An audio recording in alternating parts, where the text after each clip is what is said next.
I'm really pleased that for today's In Conversation With, I'm joined by Polly Bell, who is a PhD student at Oxford Brookes University. And Polly's doctoral study focuses on exploring the nature of creativity in teaching and learning in primary science and arts. I'm really excited to have her here today because I have heard her kind of talk about her research before and know that she has a lot to say about science and arts in the primary classroom. So welcome and thank you so much, Polly, for being here today to chat with me. Yeah, thank you for having me. So the first thing that I want to explore with you is, what is the role of the A in STEM, do you think? And in particular, your perspectives of the role of the A in STEM for the primary classroom. Yeah, so for me, I think that I probably see it in a similar way to Colucci Gray, in the idea of it being about aesthetic perception, or for me, I'd think of it more as artistic expression in primary schools. So it's sort of seeing science and arts through alternative lenses. It gives you new ways of seeing, doing, and being than just doing those subjects alone by adding them in together. And I think that helps children, especially at primary school, to start just getting in the habit of looking for and seeing these connections between different areas of learning, and relating ideas together from different fields, and having a deeper understanding of things and how they all connect together. I also think it helps children to relate to learning, because you're making it more about a broader view for them. So to seeing all those connections, and with the arts as well, it means that you're relating to the science, because you have to put something of yourself into it by expressing some of what you're learning, or your understanding of the science through this artistic expression. I think also as well, adding in the A into STEM can increase children's interest and engagement in science, because if they don't see themselves as scientists, they might switch off. But actually, when you add that A in, then they don't think it's science, it's STEAM, and then they don't maybe necessarily think that excludes them, because they might be interested in other areas of the arts, and therefore it feels more open. STEM feels more open and inviting to them. So part of your response there, you talked about this kind of approach having a new lens on ways of learning and being within the classroom, and how it opens up a new space for relationships and understanding of learning approaches. Is there something specific about the arts in the primary classroom that allows some more of that openness and relationship to STEM subjects? I think the openness is partly not just the arts, but the combination. So it's like saying that science is open to arts. It actually overlaps with arts in lots of ways. And being open is about seeing that you don't have to put subjects in boxes. They actually complement each other, and they can bring something to each other. So when you talk about STEAM, to me, it isn't just about what arts can bring to the sciences and maths and engineering and technology. It's also about what science and technology and maths and engineering can bring to arts.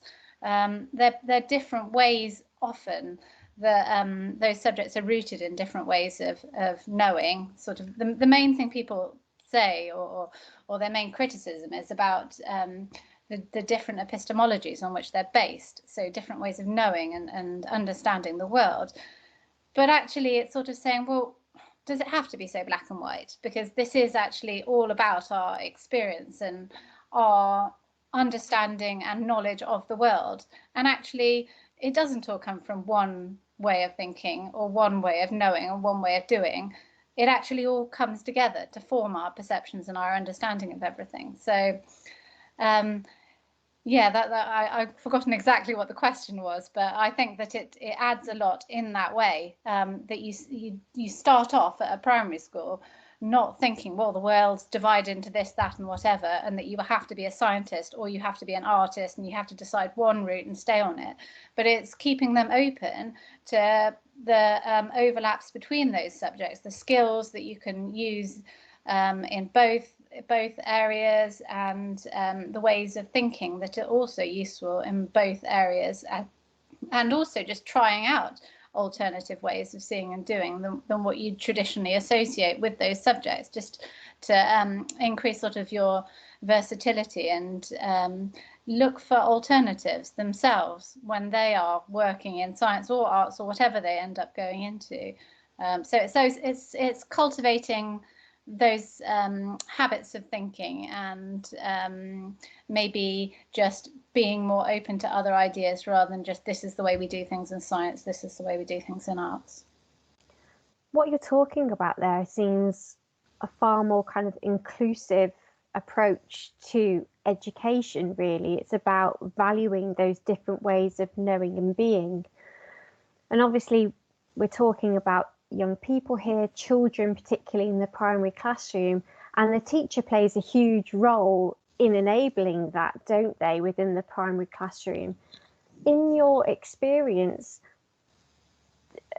do primary teachers feel able to enact that within the classroom, or are there any sort of policy challenges that they have to overcome to enable that within the classroom? For STEAM? Yeah, so I suppose actually what you're talking about is enabling STEAM to happen. Well, there's planning that so that it can happen, which is about timetabling it and making sure there's space within your school timetable and within the curriculum to be able to do that. And both of them usually are set up in a way that doesn't make that particularly easy, because curriculum aims and objectives are separated by subjects. So you start out thinking of them as separate. And I think it's getting over that and seeing that actually there's a lot of overlap. But if they're set out differently, you start from the position of thinking they're not.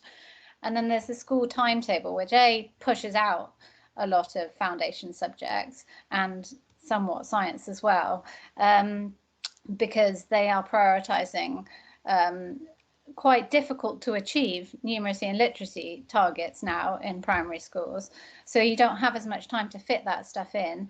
And so I think a lot of this is also around more schools moving towards topic-based learning, which is, I think more schools are now going back to that at primary school, and that then opens up more possibilities, and also the way of thinking that you don't divide it up by subjects neatly like that. They can be taught together. And then there's also sort of the barrier of time for teachers too, that these lessons often do involve some preparation. So to try and plan how you're going to do it, how you're going to set it up, and how it's going to be successful.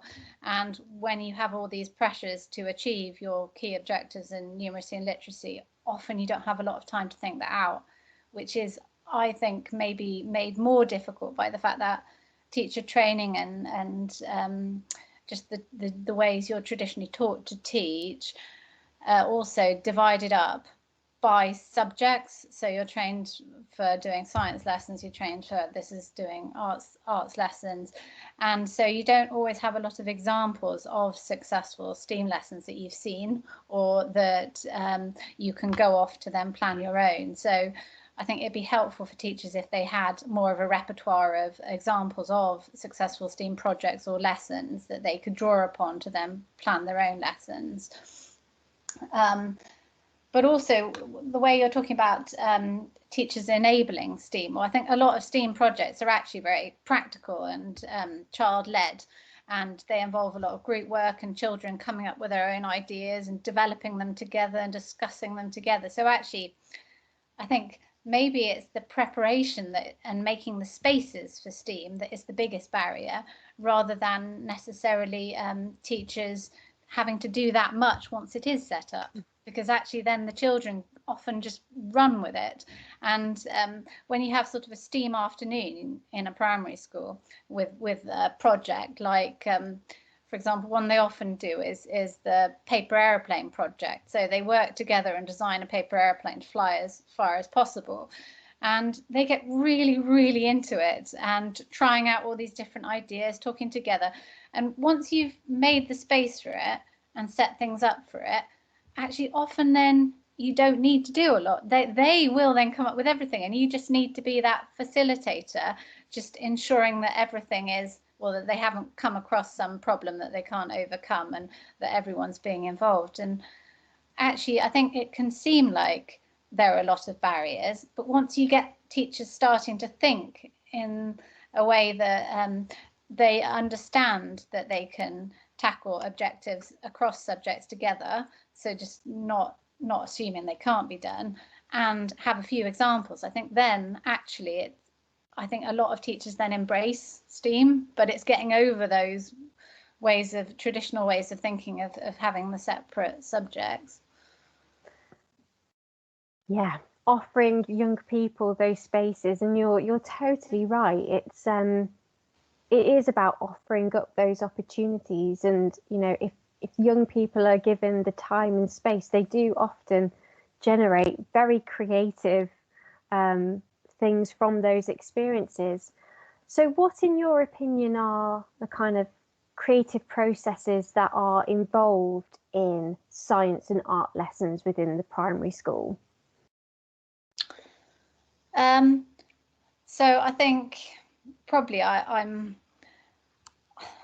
think with that, a lot of it's unknown, so you can conjecture this is the way that the process goes, but it doesn't always necessarily go in a straight line, creative processes. And also people often talk about it being iterative as well. And I think you see those cycles of design, making, evaluating, and then going back and having a new, better idea, and then repeating it all over again. You can see that when children are designing a final piece of artwork for a project, or you can see it when children are designing, say, a circuit to help somebody with something in the home, or anything. You can see that when there's creative thinking involved. So with that, I think the process is quite similar.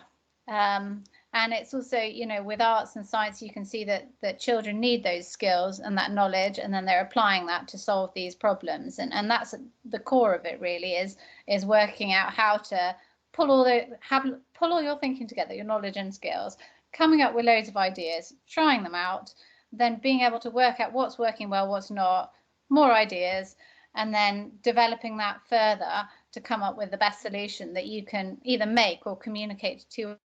So it's that creative thinking, and actually that creative thinking is pretty much universal, isn't it? That basic process, but it's never going to be entirely linear, like I said, or the same for any given task, situation, context. So I think there probably are characteristics for creativity, like that creative process in arts and in science, that might be slightly different, but at the moment not that much is known about that. But also it might be that the differences are more to do with the individuals who are being or enacting that creativity, rather than necessarily the subject disciplines. I think more needs to be known about and looked into how that creative process occurs within science projects or lessons, and arts projects and lessons, to see how it is actually similar or maybe different. So exploring that in a STEM sort of project then, and really starting to unpick the creative process and what that looks like when subjects come together, is probably an interesting way forward, because lots of people have looked at kind of, what's the creative, well, they've discussed and explored what a creative process is, maybe universally or in specific subjects. But you think that more work needs to be done for an understanding across subjects, across the STEM subjects, particularly for the primary classroom?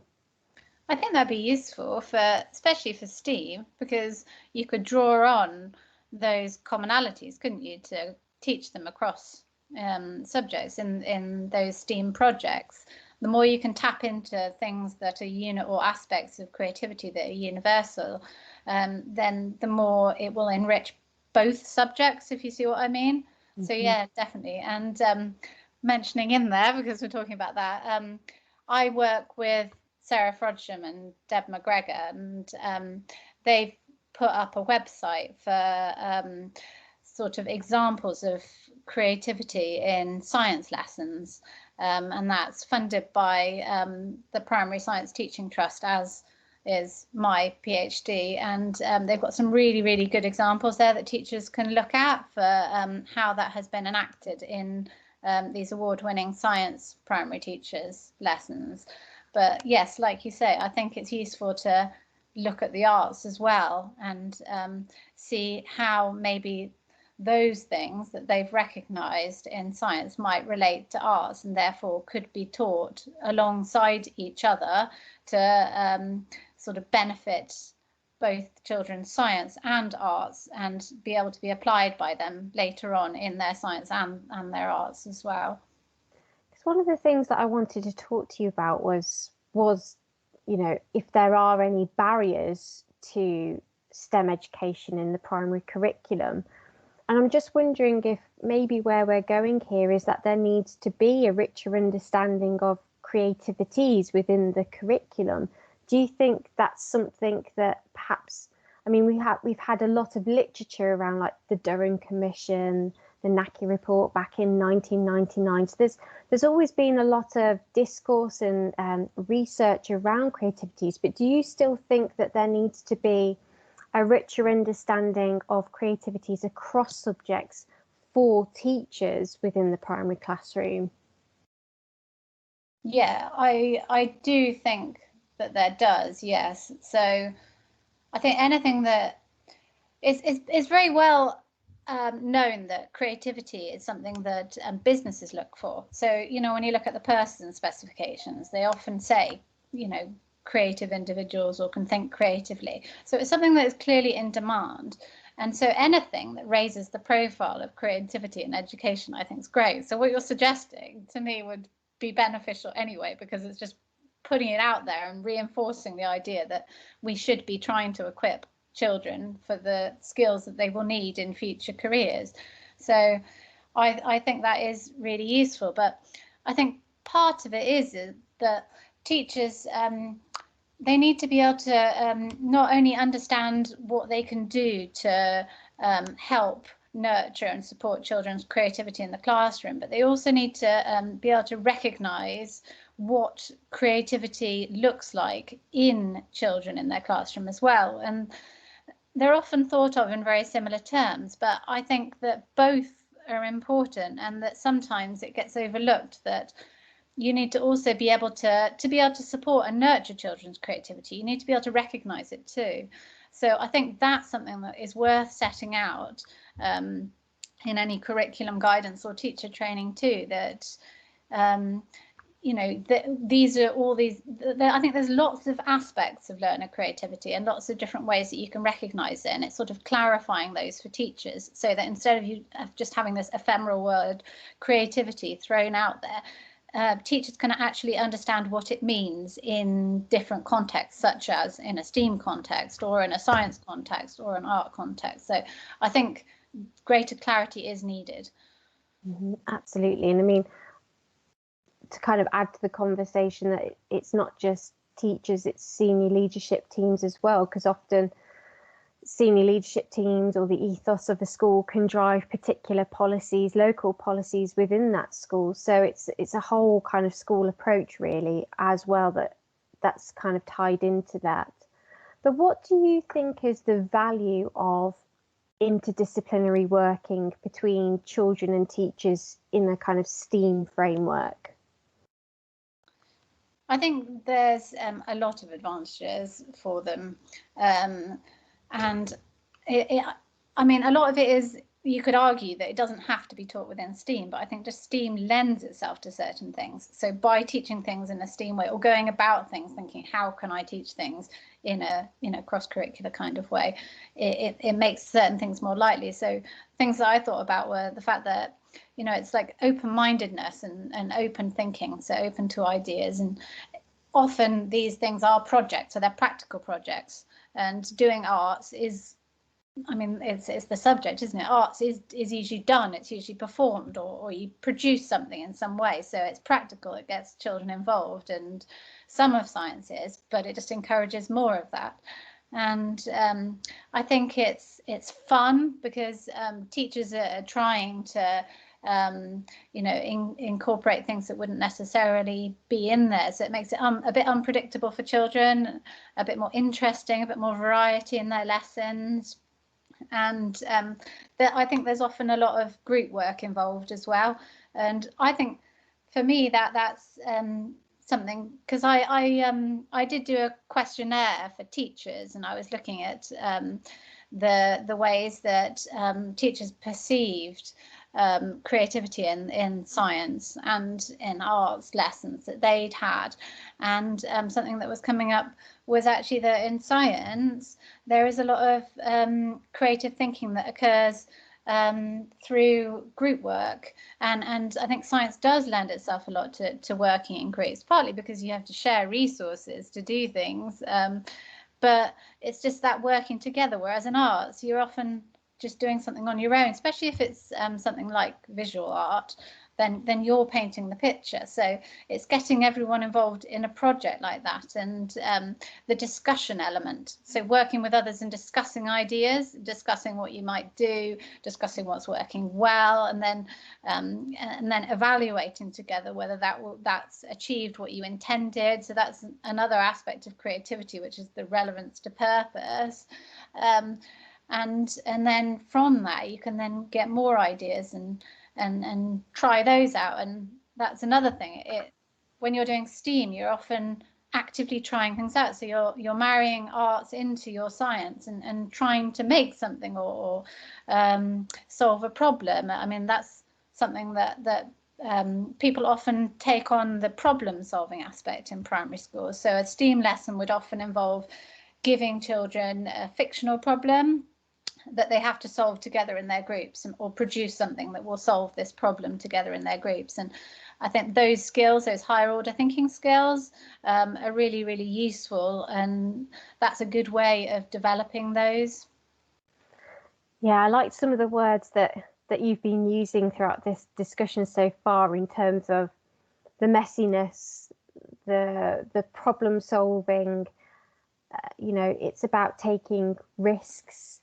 It's also about not necessarily finding the right answers also. And I think that's a huge part of creativity within the classroom. It's, not finding the right answer, working through that, exploring and experimenting and going beyond that. So I think a lot of those words that you've been talking about are part of that creative process, which is, for me, from a lot of the discussions that I'm having, a huge part of STEAM education. And I think that there is no better place for that to really be emphasized than within the primary curriculum and the primary phase of education. My kind of final question for you is STEAM learning important for the 21st century, do you think? Yeah, I think it very much so, definitely.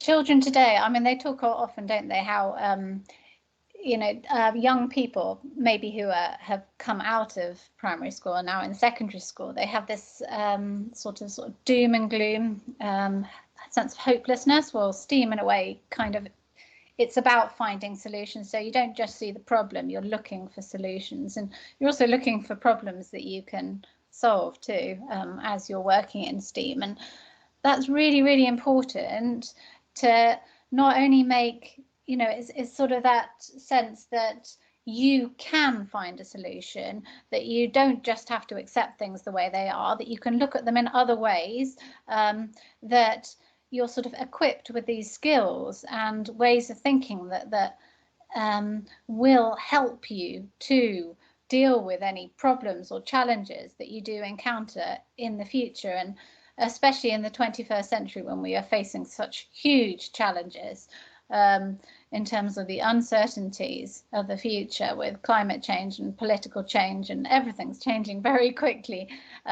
It's really, really important that children are given skills that they can adapt and that they can use in different contexts with unknown problems. And also that they don't box themselves in again. I'm using those words again to, I'm a scientist, I'm an artist, or whatever specific career they're doing, because it's very unlikely they'll end up doing that for their whole school career. So learning that the skills and knowledge that they acquire when they're doing their secondary education or beyond are actually relevant to other things, and that you can be flexible with these. And also, I think with STEAM, it's particularly important because a lot of the problems that we are facing can only be solved by science, sort of feeding the population that is still growing at the moment, and climate change and things like that. And also the pandemics and that inevitably we will face in the future too.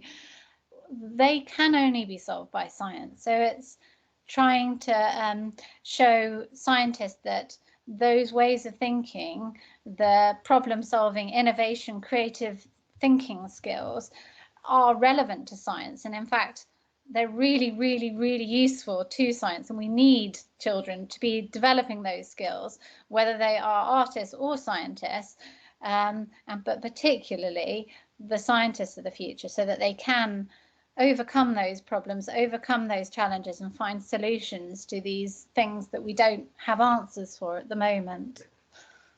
I think you brought up some really good points there about flexibility, about not pigeonholing young people into particular identities, or I'm an artist or I'm a scientist, but really questioning there what the role of education is. It is not to necessarily push out one person to be one particular thing, but really, you know, as you've mentioned earlier, when we think about the jobs of the future, jobs now, we're looking for a range of skills and approaches in terms of collaboration, working with others, creativity, innovation.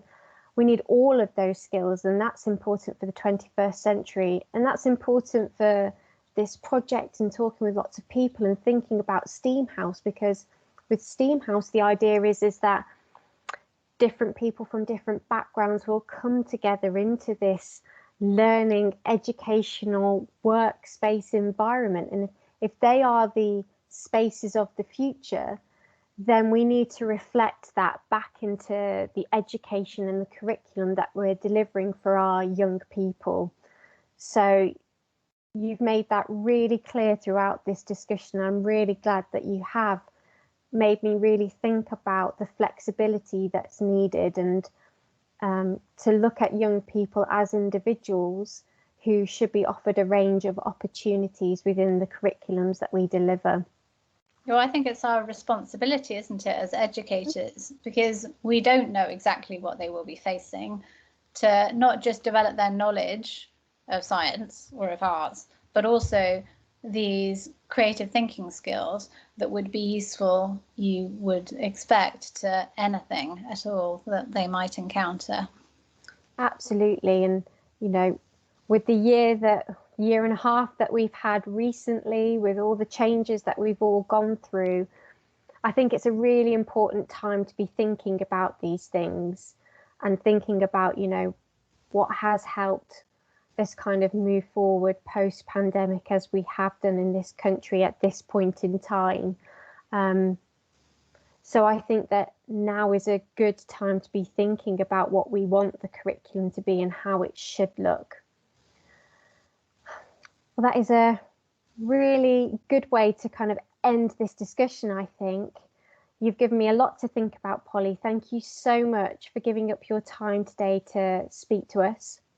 I really look forward to, at some point, reading your PhD and hearing more about your work from your PhD. Thank you so much for doing this in conversation with me. Yeah, can I just also end by thanking the Primary Science Teaching Trust for funding my PhD so that I can look into these really crucial aspects of developing creativity in learners, like you say, to deal with the problems and the issues that we face in the future. And I feel like hopefully my research will add something to the field. So thank you, and thank you very much for letting me have this opportunity today, Victoria. It's been great, Polly. Thank you so much. Thank you.